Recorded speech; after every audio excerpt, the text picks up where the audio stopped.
धनतेरस के दिन अगर आपने ये 5 चीज खरीद लिया तो माता लक्ष्मी जीवन भर आपके घर में वॉश करेंगी और आपका घर छोड़कर कभी नहीं जाएंगी। जय माता लक्ष्मी। मित्रों, आप सभी को धनतेरस और दिवाली की हार्दिक शुभकामनाएं। धनतेरस के दिन लोग सोने या चांदी से बने हुए आभूषणों आदि को खरीदते हैं और बहुत सारे लोग धनतेरस के दिन वाहन और अन्य सामानों की भी खरीदारी करते हैं। मित्रों, आज की इस वीडियो में हम आपको धनतेरस की पौराणिक कथा सुनाएंगे और साथ ही धनतेरस के बारे में कुछ विचित्र बातें भी बताएंगे। मित्रों, धनतेरस में कौन सी ऐसी चीज हैं जिन्हें भूलकर भी नहीं खरीदना चाहिए, और साथ में आपको यह भी पता चलेगा कि आप किन चीजों को खरीदते हैं तो आपके घर में सदैव माता लक्ष्मी का वास होता है और आपके घर में कभी भी गरीबी नहीं आती है। मित्रों, एक बार फिर से स्वागत है आप सभी को हमारे YouTube चैनल आध्यात्मिक कथा पर। दोस्तों, आज के दिन सभी मनुष्य माता लक्ष्मी और भगवान गणेश जी की पूजा करते हैं। मित्रों, आज का यह जो प्रसंग है वह बहुत धार्मिक है। दोस्तों, आपको इस वीडियो को शुरू से लेकर अंत तक अवश्य सुनना है, और जो भी मनुष्य इस वीडियो को शुरू से लेकर अंत तक सुनता है तो उसके जीवन में कभी भी गरीबी नहीं आती है और उसके घर पर सदैव लक्ष्मी जी का वास होता है, जिससे उसके घर में सुख, समृद्धि और शांति बनी रहती है। मित्रों, आधा अधूरा ज्ञान विष के समान होता है। आधे अधूरे ज्ञान से मनुष्य जीवन में कभी भी सफलता की ओर नहीं जाता है। मित्रों, आप सभी लोगों का ज्यादा समय नष्ट न करते हुए इस पावन कथा को सुनाना प्रारंभ करते हैं। मित्रों, एक बार भगवान श्री विष्णु जी के पास गरुड़ जी पधार हैं। तब भगवान श्री विष्णु जी गरुड़ जी से यूं अचानक ही पधारने का कारण पूछते हुए कहते हैं, हे गरुड़, आज आप यूं अचानक से हमारे पास किस प्रयोजन से पधारे हैं? भगवान श्री विष्णु जी की बात सुनकर गरुड़ जी भगवान श्री विष्णु जी से कहते हैं, हे प्रभु, आज मैं जब पृथ्वी लोक का भ्रमण कर रहा था तब मैंने देखा कि कुछ लोग माता लक्ष्मी और भगवान श्री गणेश जी की मूर्ति को अच्छी तरह से सजाकर उनकी पूरी विधि विधान से पूजा कर रहे थे। तभी अचानक से मेरे मन में कुछ प्रश्नों ने अपना विकराल रूप धारण कर लिया है, जिनके उत्तर पाने की अभिलाषा लेकर मैं आपके पास आया हूं। तब भगवान श्री विष्णु जी गरुड़ जी से कहते, हे गरुड़, आप निश्चिंत होकर अपने सभी प्रश्नों को पूछिए, हम आपके सभी प्रश्नों का उत्तर अवश्य देंगे। फिर गरुड़ जी भगवान श्री विष्णु जी से कहते हैं, हे प्रभु, मेरे वे प्रश्न हैं कि आखिर धनतेरस क्यों मनाया जाता है और धनतेरस के दिन क्या लेना शुभ माना जाता है? अगर हमारे घर में धनतेरस के दिन माता लक्ष्मी जी का वास होता है तो हमें कौन कौन से संकेत मिलते हैं?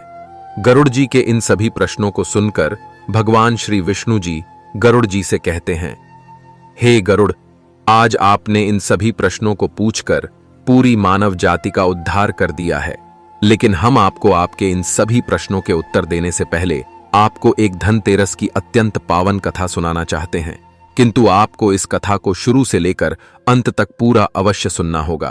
तब गरुड़ जी भगवान श्री विष्णु जी से कहते हैं, हे प्रभु, मैं आपको विश्वास दिलाता हूं कि मैं इस कथा को शुरू से लेकर अंत तक पूरा अवश्य सुनूंगा और इस कथा का विस्तार समस्त देवलोक में भी अवश्य करूंगा। मित्रों, भगवान श्री विष्णु जी गरुड़ जी को कथा सुनाते हुए कहते हैं, हे गरुड़, किसी नगर में एक गरीब किसान रहता था। वह किसान अपनी संतानों के साथ रहता था, लेकिन उसकी संतानें कोई भी काम नहीं करती थीं और धन के अभाव के कारण हमेशा दुखी रहती थी। उनके पास करने के लिए भी कोई काम नहीं था। रात्रि में जो कुछ भी खाने को मिल जाता था वह किसान अपनी संतानों को खिला देता था और बाकी का जो कुछ भी बच जाता था उसी में से अपना पेट भर लेता था। इस तरह से उस किसान का पूरा परिवार दिन भर भूखा रहता था, लेकिन सिर्फ रात को ही कुछ थोड़ा सा अन्न खा लिया करता था।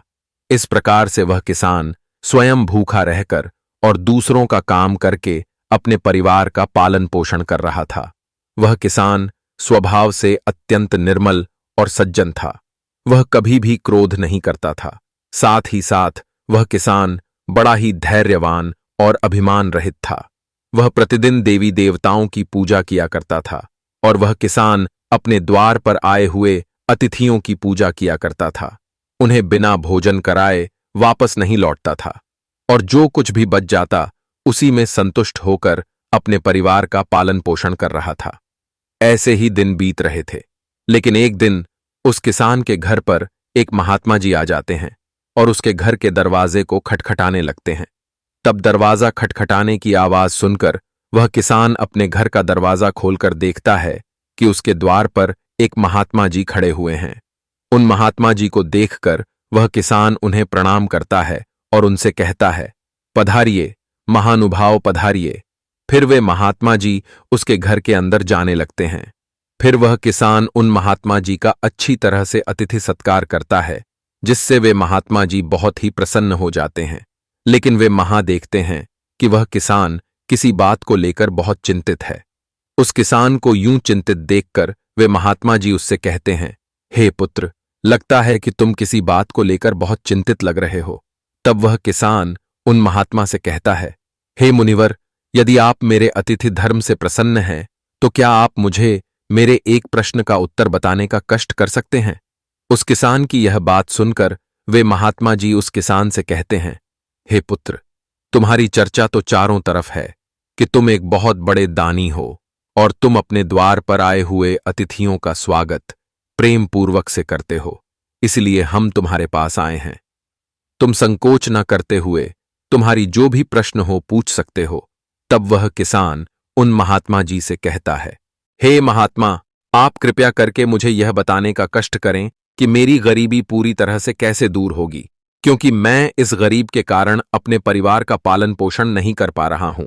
वह किसान उन महात्मा जी से आगे कहता है, हे मुनिवर, मुझे धन की अभिलाषा नहीं है, किंतु मैं आपसे कोई ऐसा उपाय पूछ रहा हूं जिससे मैं अपने परिवार का अच्छी तरह से पालन पोषण करने के लिए समर्थ हो सकूं और मेरे पुत्र पुत्रियां भूख से पीड़ित होकर भोजन के लिए बहुत विलाप करते हैं, लेकिन मेरे घर में इतना भी अन्न नहीं रहता है कि मैं उन्हें मुट्ठी भर अन्न दे सकूं।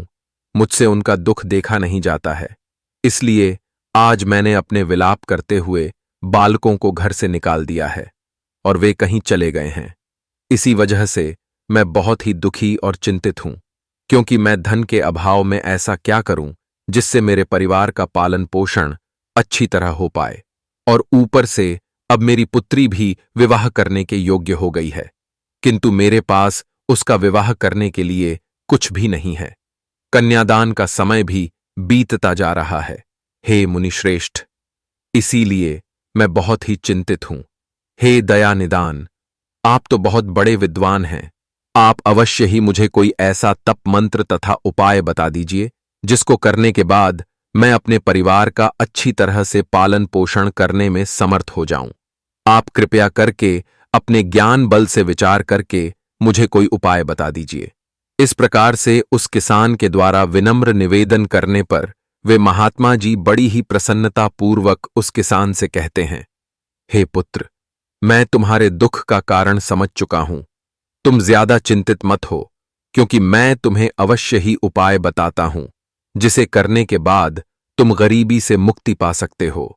फिर वे महात्मा जी उस किसान से कहते हैं, हे पुत्र, अब तुम धनतेरस की पूजा का अनुष्ठान करो, क्योंकि उस दिन माता लक्ष्मी जी की पूजा और हवन करना है। माता लक्ष्मी जी के मंत्रों का उच्चारण करना है, इससे तुम्हारी सभी मनोकामनाएं पूर्ण हो जाएंगी। ऐसा करने से तुम्हारी गरीबी पूरी तरह से नष्ट हो जाएगी। हे पुत्र, धनतेरस नामक इस पवित्र तथा सुखदायक पूजा से बढ़कर इस पृथ्वी लोक पर अन्य कोई पूजा नहीं है, क्योंकि यह पूजा सदैव ज्ञान और मोक्ष देने वाला है, सुख तथा संतान की प्राप्ति करने वाला है एवं शत्रुओं का पूर्ण रूप से विनाश करने वाला है, और इस पूजा से आपके घर में सदैव लक्ष्मी जी का वास होता है। इस प्रकार से वे महात्मा जी उस किसान को धनतेरस की पूजा के महात्म को सुना देते हैं, जिसे सुनकर वह किसान बहुत ही प्रसन्न हो जाता है और उन महात्मा जी को अपना गुरु मान लेता है।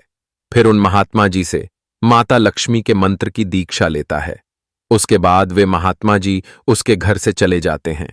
फिर वह किसान पूरे सच्चे मन से भक्तिपूर्वक धनतेरस की पूजा के दौरान माता लक्ष्मी के उन मंत्रों का जाप करता है और अनेक विधि तथा उपायों से माता लक्ष्मी और गणेश जी की पूजा अर्चना करता है।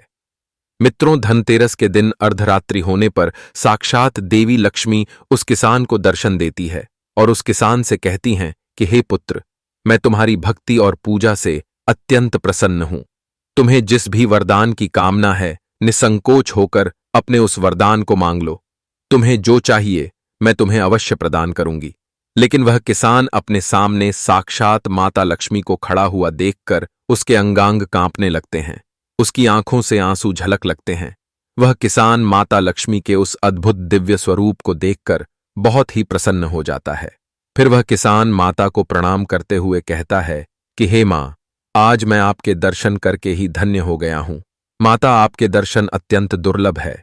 आप तो सचमुच त्रिलोक सुंदरी, सर्वशक्तिमान, समस्त संसार की जननी है और आज आपने मुझ जैसे साध धारण भक्त को दर्शन देकर बड़ा उपकार किया है।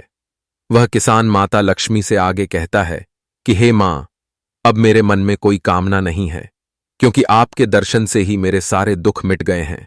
किंतु हे मां, आप सिर्फ मेरे ऊपर इतनी कृपा कीजिए कि ऐसा कुछ कर दीजिए कि मेरे पुत्र पुत्रियों को पर्याप्त भोजन प्राप्त हो सके, जिसे उन्हें प्रतिदिन भूखा नहीं सोना पड़े।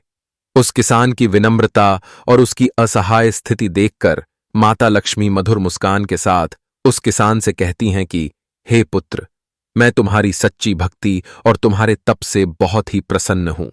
इसलिए अब तुम्हारी गरीबी का अंत होगा, तुम्हारा घर धन धान्य से भर जाएगा और तुम्हारे परिवार की सभी समस्याएं समाप्त हो जाएंगी।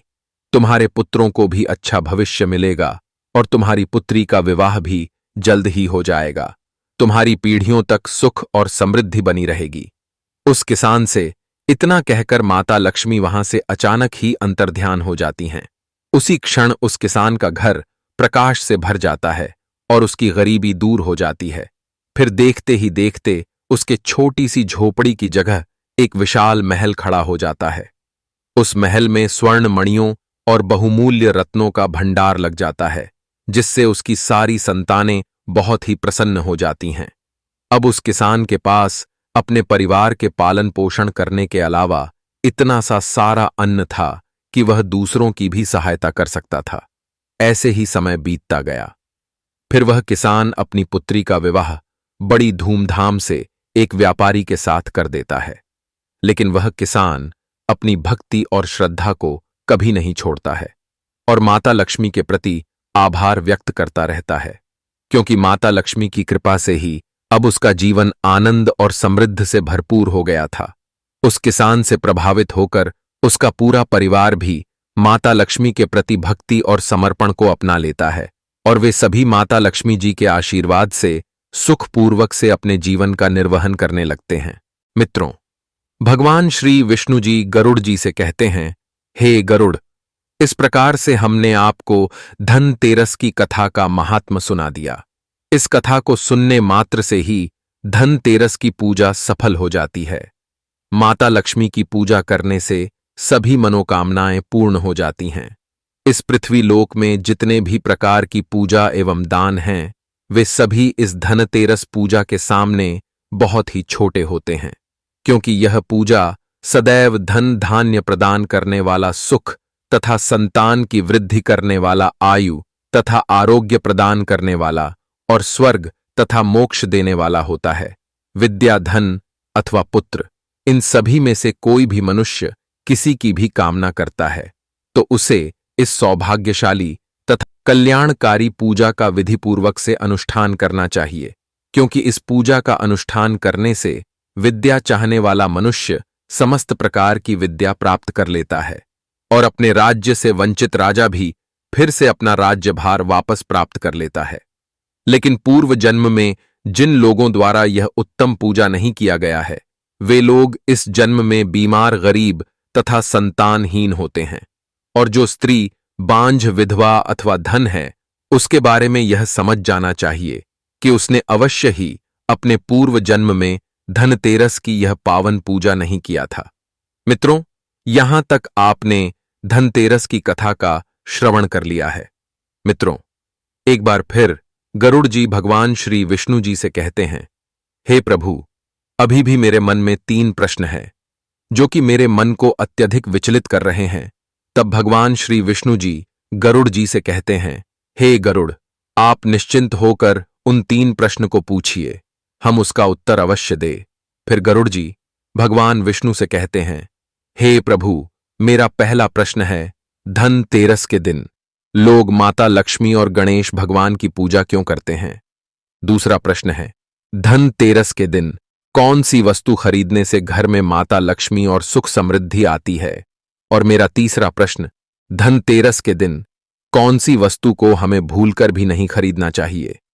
तब भगवान श्री विष्णु जी गरुड़ जी से कहते हैं, हे गरुड़, मैं आपके इन प्रश्नों का उत्तर एक एक करके देता हूं। आपके पहले प्रश्न का उत्तर है, धनतेरस पर लोग माता लक्ष्मी और भगवान गणेश की पूजा इसलिए करते हैं क्योंकि यह पर्व धन समृद्धि और सुख समृद्धि का प्रतीक है। माता लक्ष्मी धन, वैभव और समृद्धि की देवी मानी जाती हैं, जबकि भगवान गणेश विघ्नहर्ता हैं और किसी भी नए कार्य की शुरुआत में आशीर्वाद देने वाले होते हैं। इस दिन पूजा करने से सुख, समृद्धि और समर्पण की प्राप्ति की आशा की जाती है। इसके अलावा धनतेरस पर नए बर्तन, सोना, चांदी खरीदने की परंपरा भी है, जिससे आर्थिक स्थिति में सुधार की कामना की जाती है। आपके दूसरे प्रश्न का उत्तर है, पहली वस्तु सोना और चांदी। धनतेरस के दिन सोने और चांदी के आभूषण खरीदने की परंपरा बहुत पुरानी है। ऐसा माना जाता है कि सोना और चांदी देवी लक्ष्मी की कृपा को आकर्षित करते हैं। नए आभूषण न केवल आपकी आर्थिक स्थिति में सुधार लाते हैं, बल्कि यह आपके परिवार में सुख और समृद्धि भी लाते हैं। दूसरी वस्तु बर्तन। इस दिन नए बर्तन खरीदना भी शुभ माना जाता है। खासकर स्टेनलेस स्टील, चांदी या तांबे के बर्तन खरीदना लाभकारी होता है। नए बर्तन घर में सुख समृद्धि का प्रतीक माने जाते हैं और इन्हें देवी लक्ष्मी का स्वागत करने के लिए उपयोग में लाया जाता है। तीसरी वस्तु गृहस्थी के सामान। धनतेरस पर घर में उपयोग होने वाली नई वस्तुएं खरीदना भी शुभ है। इसमें फर्नीचर, रसोई के सामान या इलेक्ट्रॉनिक उपकरण शामिल हो सकते हैं। नए घरेलू सामान न केवल आपके जीवन को सुगम बनाते हैं, बल्कि परिवार में सुख और शांति भी लाते हैं। चौथी वस्तु जड़ी बूटियां और औषधियां। इस दिन औषधियों और जड़ी बूटियों का भी महत्व है। पारंपरिक रूप से धनतेरस पर विशेष औषधियों की खरीदारी से स्वास्थ्य में सुधार की कामना की जाती है। यह स्वास्थ्य और समृद्धि का प्रतीक माना जाता है। पांचवी वस्तु, कोशिश करें विशेष वस्त्र खरीदने की। धनतेरस पर नए कपड़े खरीदना भी शुभ माना जाता है। विशेष रूप से भारतीय परिधान जैसे साड़ी, कुर्ता या अन्य पारंपरिक वस्त्र खरीदने से परिवार में एकता और खुशी का संचार होता है। नए कपड़े पहनना नए अवसर का स्वागत करने का प्रतीक होता है। छठवीं वस्तु, हवन सामग्री। धनतेरस पर हवन सामग्री खरीदना भी बहुत महत्वपूर्ण है। यह पूजा और समर्पण का प्रतीक है। इसके माध्यम से परिवार में सुख, शांति और समृद्धि की कामना की जाती है। सातवीं वस्तु, मिट्टी के दीपक और सजावट के सामान। धनतेरस पर मिट्टी के दीपक, रंगोली के सामान और अन्य सजावट के सामान खरीदना भी शुभ माना जाता है। यह वस्तुएं आपके घर में सकारात्मकता और रौनक लाती हैं। दीपक विशेष रूप से लक्ष्मी पूजा के लिए महत्वपूर्ण होते हैं। हे गरुड़, इन वस्तुओं को धनतेरस में खरीदना अति उत्तम माना जाता है। अब मैं आपको बताता हूं आपके तीसरे प्रश्न का उत्तर कि हमें कौन सी वस्तु को धनतेरस में भूलकर भी नहीं खरीदना चाहिए। पहले वस्तु, खराब या टूटे सामान। धनतेरस पर खराब या टूटे सामान खरीदने से बचना चाहिए। ऐसा माना जाता है कि इस दिन खरीदी गई वस्तुएं भविष्य में दुर्भाग्य ला सकती हैं। टूटे हुए बर्तन या जर्जर सामान के साथ घर में लक्ष्मी का वास नहीं होता और यह समृद्धि को प्रभावित कर सकता है। दूसरी वस्तु, काले रंग की वस्तुएं। काले रंग की वस्तुएं भी इस दिन खरीदने से परहेज किया जाता है। हिंदू मान्यता के अनुसार काला रंग नकारात्मकता और दुख का प्रतीक होता है। इस दिन लक्ष्मी की कृपा पाने के लिए शुभ रंगों का चयन करना उचित माना जाता है, जैसे कि सफेद, लाल या पीला।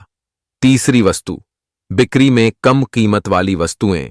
धनतेरस पर घटिया गुणवत्ता या सस्ते सामान को खरीदना भी ठीक नहीं माना जाता।